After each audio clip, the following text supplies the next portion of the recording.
Gözümün önünde çəkirsən zulüm. Əlimdən heç bir şey gəlməyir gülüm. Fikirlər içində keçir hər günüm. Baxıram mən sənə, ürəyim yanır. Amansız xəstəlik qismətin olub, qəm qüssə çəkməkdən gözlərin dolub. Görürəm bu həyat səni hey yorub. Baxıram mən sənə, ürəyim yanır. Səni dərdli görmək azıdır mənə. Batıram kədərə, batıram qəmə. Dönürsən saçımda ağaran dənə. Baxıram mən sənə, ürəyim yanır. Hər zaman Allaha edirəm dua. Qorusun o səni, bəxş etsin nura. Qoy arzun düşməsin heç bir vaxt suya.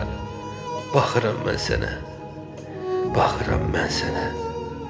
Ürəyim yanır, ürəyim